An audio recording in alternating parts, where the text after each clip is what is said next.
Hi hi hi అందరూ ఎలా ఉన్నారు? దుఃఖం అనేది శిక్ష కాదు, సంతోషం అనేది వరము కాదు, రెండు ఫలితాలొక్కటి. కన్నవాళ్ళు చెప్పిన వాడిని పెళ్లి చేసుకొని పిల్లలనైతే కన్నాను కానీ ఆనందాన్ని ఎప్పుడూ కనలేదు. ఏడవడం తప్పు కాదు. ఆడదానిని కన్నీటిని చూసి కూడా జాలిపడని ఒక మగాడి కోసం ఏడవడం తప్పు. అది ప్రేమికుడైనా సరే, మొగుడైనా సరే. మనసు లేని మగాడు ఆడదాన్ని ఆటబొమ్మలా చూస్తాడు. మనసున్న మగాడు ఆడదాన్ని ప్రాణం ఉన్న దేవతలా భావిస్తాడు. సూపర్ కదా. మనసు లేని మగాడు ఆడదాన్ని ఆటబొమ్మలా చూస్తాడు. మనసు ఉన్న మగాడు ఆడదాన్ని ప్రాణం ఉన్న దేవతలా భావిస్తాడు.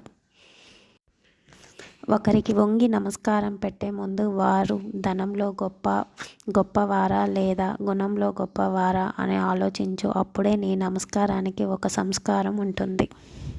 Wow wow. కష్టపడే దాంతో నీ గౌరవం ఉంటుంది. మోసం చేసే దాంట్లో నీ పతనం ఉంటుంది. మనం నిజాయితీగా ఉన్నంత వరకు ఒకరి ముందు నటించాల్సిన అవసరం లేదు. జీవితంలో మనం ఏది కోరుకుంటే అది జరగడానికి మనం దేవుళ్ళు కాదు, మనుషులం.